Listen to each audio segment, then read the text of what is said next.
Sobre o Sistema Único de Saúde, o SUS, marque a alternativa correta. Gente, quando eu fazia a prova, o que eu fazia? Eu levava o marca-texto e quando falava não, quando falava correta, quando falava errada, eu ia lá e grifava, para não errar. Então, ela quer a correta. A iniciativa privada não pode participar do SUS. Verdade, gente? Não. Falsa, por quê? A iniciativa privada pode participar do SUS. Olha lá, participar do SUS, né, do Sistema Único de Saúde, em caráter complementar. Isso já está batido, né, gente? Pode. Então, o que está errado na assertiva A é o não. B. As ações e serviços de saúde executados pelo SUS devem ser organizados de forma generalizada e hierarquizada, em nível de complexidade decrescente. E aí, gente? Gente, tem um errinho aí nessa questão, vocês corrigem para mim. É de forma regionalizada e hierarquizada, tá? Não é generalizada. Generaliza, tá errado. Corrija aí. Aí tem que ser de forma regionalizada. No lugar de... Depois eu vou corrigir aí na hora de digitar. É de forma regionalizada e hierarquizada. Até aí tá certo. Em nível de complexidade decrescente? Não. O que tá errado aí, a palavra é decrescente. É crescente. Ok? E tem uma palavrinha que tá errada. Erro de digitação. É de forma regionalizada. E essa questão tá errada, essa assertiva, por causa do decrescente. Tá bom, vamos para a próxima. Assertiva C. O SUS é constituído somente... Ó, a palavra somente, gente. Quando fala somente, já pode suspeitar. Somente por ações e serviços de saúde prestado por órgãos e instituições federais. Né, gente? Errado. Somente está errado. A gente sabe que não. Letra D. Nunca se pode criar comissões permanentes de integração entre os serviços de saúde e as instituições de ensino profissional superior. Isso que a gente vai ver depois das comissões permanentes, mas não está certo. Olha a letra E. Os municípios poderão constituir consórcios para desenvolver em conjunto ações e serviços de saúde que lhes correspondam. Certo. Então, a questão 2, o certo é a letra E. Eu só não vou explicar a letra D, porque a gente ainda vai estudar. É a próximo artigo que a gente vai estudar, o artigo 14 das comissões permanentes. Eu ainda vou explicar, tá bom? Então, a letra A tá errado não. A letra B tá errado decrescente, né? A letra C tá falando somente. A letra D tá falando nunca, também tá errado. E a assertiva correta é a letra E. Ok? Então, vamos lá. Número 3. FURB também, só que é 2022.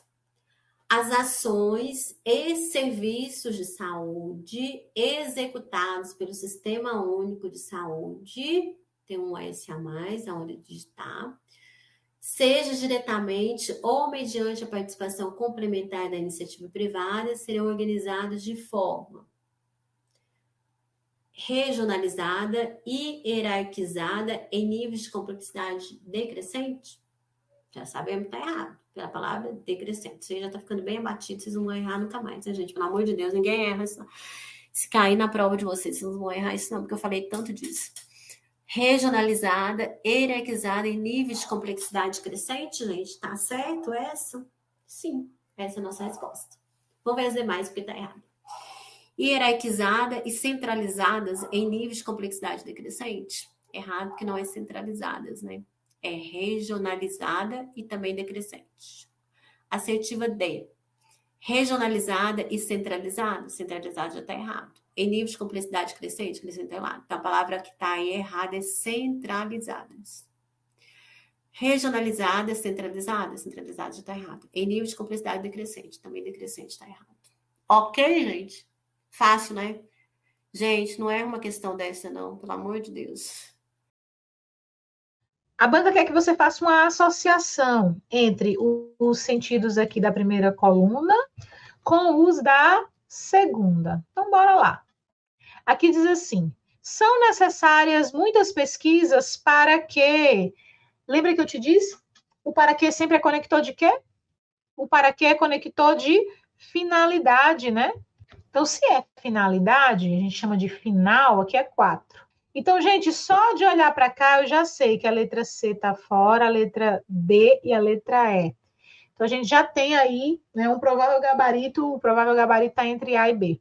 Os recursos marinhos serão extinguidos se não pensarmos em uma alternativa.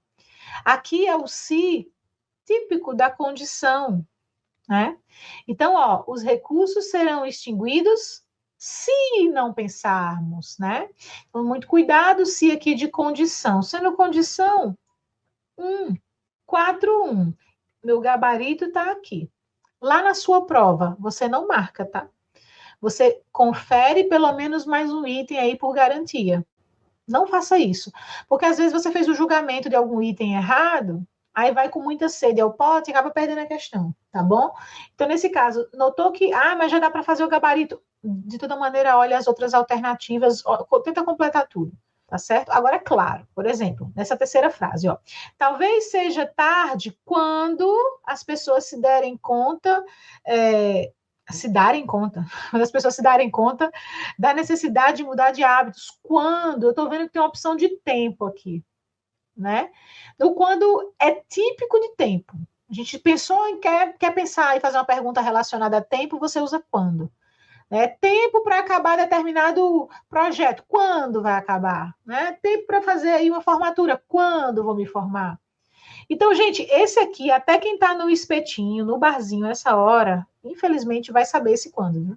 Então, a gente vamos até torcer contra isso aqui. Então, ó, tempo, item 2, 4, 1, 2. Então, se eu conseguir já bater isso aqui direitinho, realmente, né, a chance agora de erro ficou muito pequena. Mas, por exemplo, se nessa última frase houvesse um conector do qual você não tivesse a menor ideia, tipo a Denise, eu não sei de jeito nenhum o sentido desse como aqui, eu não sei. Mas se você já conseguiu confirmar essas 3 primeiras opções, gente, se a última aqui, isso aqui, tivesse escrito em chinês, mesmo assim, você bota a letra B também. Não vai perder a questão por conta disso, tá certo? Muitas vezes você vai gabaritar, mesmo não tendo certeza de todos os itens. Não tenha medo com isso, tá certo? Não tenha medo disso. Então, olha só, como outras alternativas são mais caras, seguimos usando combustíveis fósseis. Esse é aquele como que eu te falei que traz a ideia de causa. Pode ver que ele tem um sentidozinho de já que, ó. Já que outras alternativas são mais caras, seguimos usando combustíveis fósseis. Então, realmente, ele é causal. 4, 1, 2, 3, gabarito letra B. Não é isso, Cris? É um Frankenstein, uma coxa de retalhos, enfim. Questão 12. Aí agora eu preciso de vocês. Quero preposição. Qual o gabarito? Que é aquela famosa questão de ou sabe ou não sabe, né? Não tem muito o que fazer aqui. Ou sabe o que é uma preposição ou não sabe. Vai acertar no chute, ou então tem que saber para acertar conscientemente. Qual é o gabarito? Dúvidas aqui em relação a essas preposições? Dominam as preposições? Por exemplo, considerando essa minha questãozinha elaborada neste momento, se a banca está pedindo preposição, qual o gabarito aqui? Agora olha para cá. Qual o gabarito? Bora ver se está dando tudo certo. Se for aí se a questão nova for essa daí que está no rosa que eu fiz agora, fica mais fácil, fica mais difícil. Gente, gabarito, letra A, é o por. Gabarito dessa questão nova aqui, letra C, perante. As preposições, que a banca FURB perguntou, literalmente, só a identificação da preposição e tchau. Elas têm que estar na cabeça, tá certo? Eu vou anotar rapidamente aqui a lista, para quem tem dificuldade, que não memorizou ainda. Então, deixa aqui, já disponível no material para vocês, ó. A, ante, até, pós, com, contra, de e em. O desde, o entre, o para, per, o perante e o por. Então, para, per, perante, por e o sem, sobre, trás. Deixa aí. E deixa eu aproveitar e te dar um brinde aqui também. Deixa eu aproveitar e te dar um brinde aqui também das contrações. É importante para a sua prova, viu? Então, isso aqui é o que a gente chama de preposições essenciais, tá certo? São aquelas preposições que nascem preposições e morrem preposições, elas são preposições na raiz mesmo, tá certo? É diferente do que a gente chama de preposições acidentais, né, que são palavras de outras classes, que às vezes funcionam como preposição, são poucas, mas essas aqui elas são as preposições raiz, tá bom? E elas podem se unir a outras palavras. Então, por exemplo, quando você estiver lá, né, lendo alguma coisa, haverá a aula do professor Dárcio, do professor Dárcio.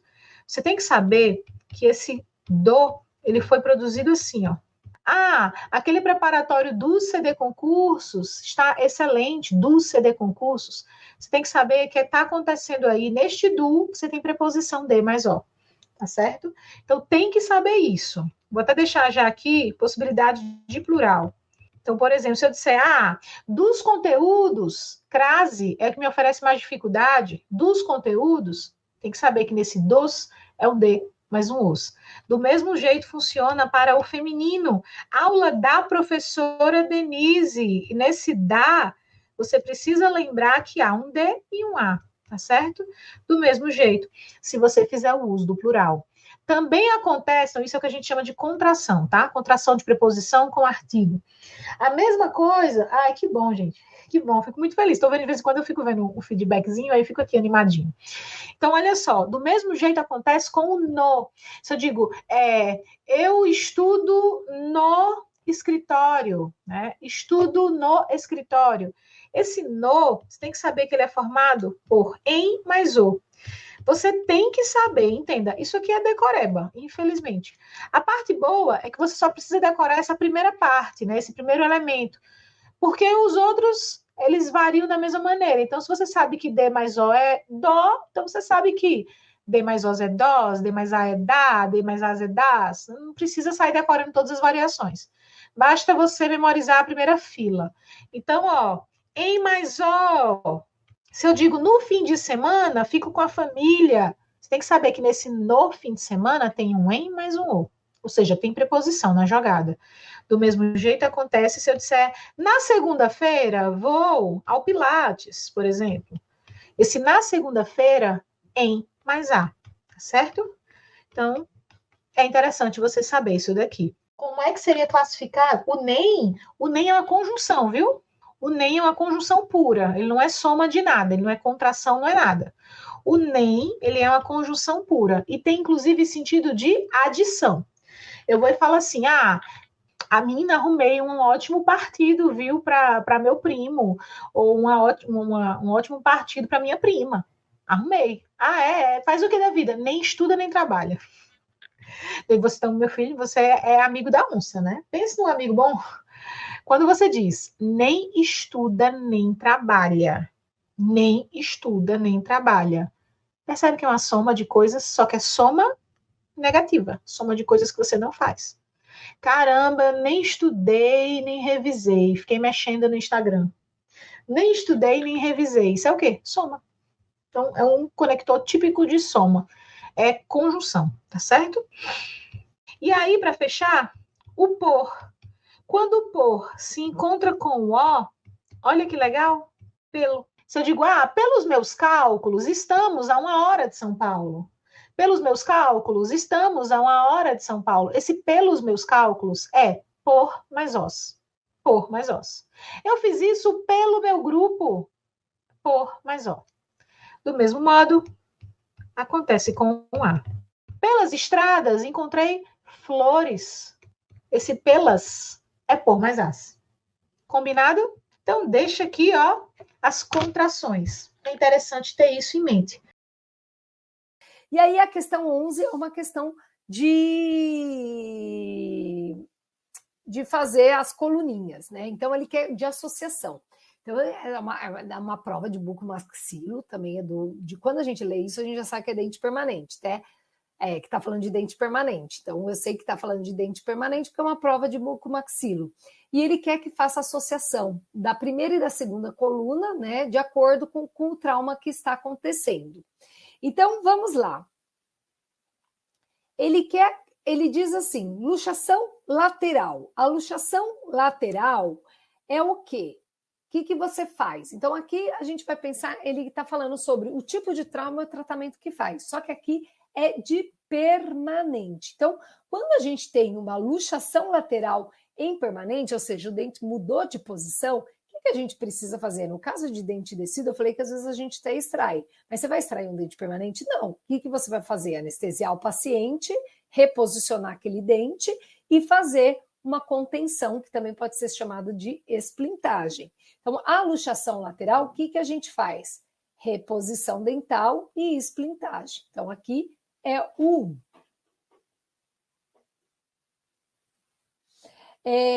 A subluxação. O que faz em caso de subluxação? O que é a subluxação?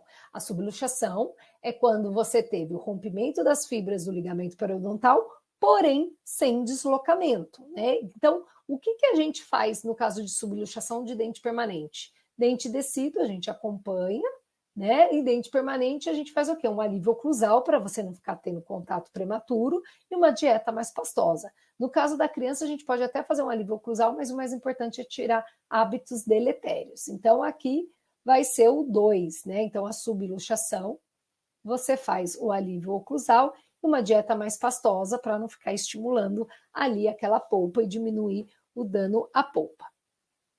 3, avulsão. O que você faz no caso de avulsão? Né? No caso de avulsão, a gente tem que reimplantar, né? Dente permanente. Né? Lembrando que é uma prova de bucomaxilo, então eu sei que está falando, se fosse uma prova de pediatria, iria estar falando de dente descido. Então, a avulsão, o que você vai fazer? Um reimplante e tentar manter a vitalidade celular, né? Manter aquelas células viáveis do ligamento periodontal. Como que você mantém? Colocando no meio adequado, fazendo um reimplante rápido, da forma adequada. Então, aqui seria a avulsão.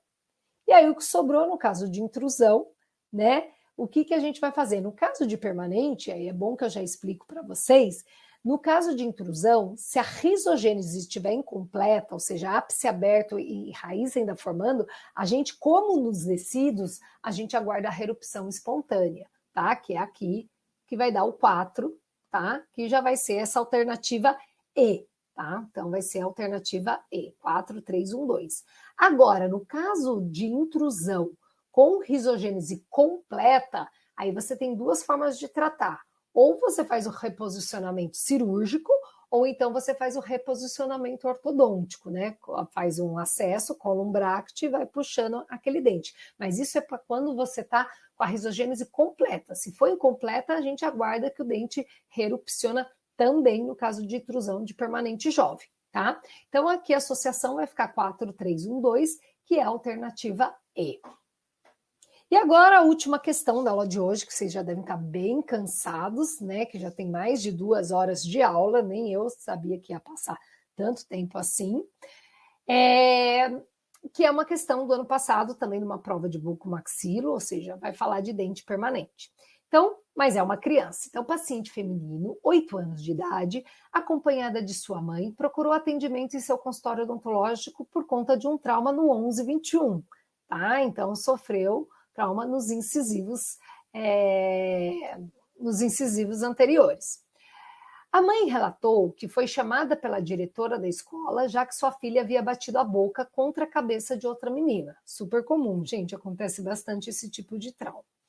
Após a anamnese, exame clínico e radiográfico, constatou-se que os dentes não apresentam mobilidade. Então, os dentes estão na boca e não apresentam mobilidade.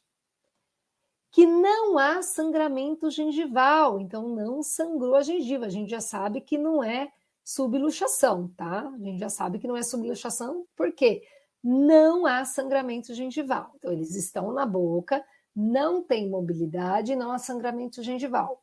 As polpas respondem ao teste de sensibilidade e radiograficamente não há alteração nos dentes e tecidos circunjacentes.